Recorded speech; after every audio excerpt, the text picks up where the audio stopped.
Permisi, Pak. Bolehkah saya bertanya? Oh ya, silakan. Siapa orang yang paling miskin di daerah ini, Pak? Itu orang yang tinggal di gubuk itu. Kenapa kau mencari orang paling miskin? Saya punya penyakit dan hanya bisa sembuh jika minum di rumah orang yang paling miskin di suatu daerah. Terima kasih, Pak. Sama-sama. Ada-ada saja penyakitnya. Itu lebih parah daripada penyakit gila.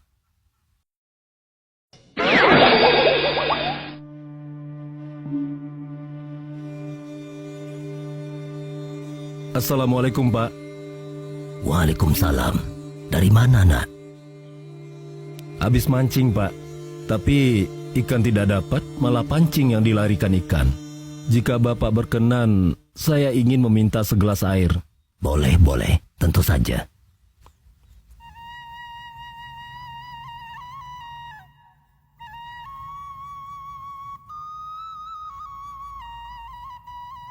Ini.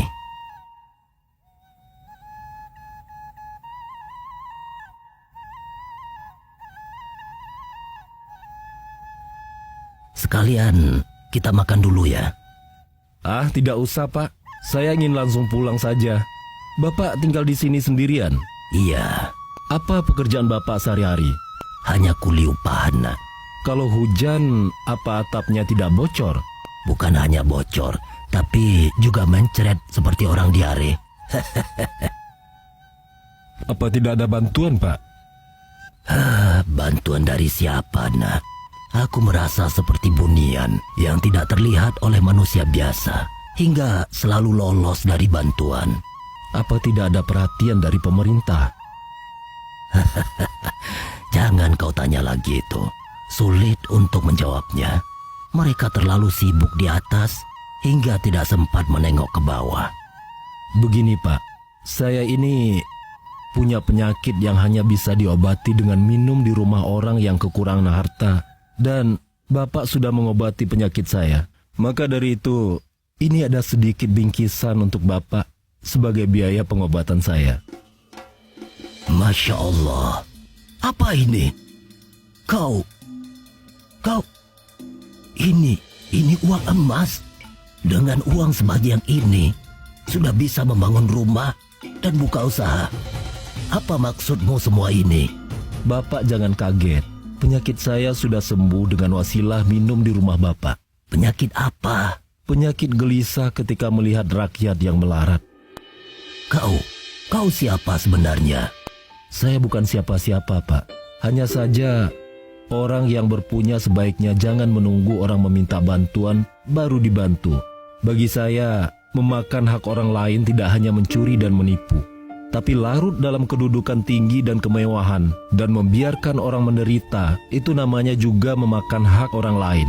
Karena dalam harta kita juga terdapat hak orang lain yang dititipkan Allah kepada kita. Dan ketika kita sedang berpunya, lalu bertemu dengan orang kekurangan, itu bukanlah suatu kebetulan. Bisa jadi Allah sedang menyuruh kita untuk memberikan hak orang tersebut yang ada pada kita. Jika kita tidak menemukan orang yang patut dibantu, maka carilah. Jika kita melihatnya, lalu kita diam, maka sungguh hati kita sudah buta. Masya Allah. Siapa kau sebenarnya, nak? Saya adalah pelayan rakyat, Pak. Apakah kau Sultan Syam? Lupakan saja siapa saya, Pak. Saya hanya wasilah belaka yang menjalankan tugas. Jangan pernah bertanya, masih adakah orang baik di dunia ini? Seolah dunia ini hanya dipenuhi oleh orang pelit. Orang baik banyak, tapi memang jarang ditemukan. Jangan tunggu sampai orang minta bantuan. Jika kita punya kesanggupan, bantulah. Karena dalam kesanggupan kita, ada hak orang lain yang Allah titipkan pada kita. Kegelisahan penguasa yang bijak adalah ketika mendapati ada rakyatnya yang sedang menderita. Penyakit yang mengancam orang kaya adalah menganggap semua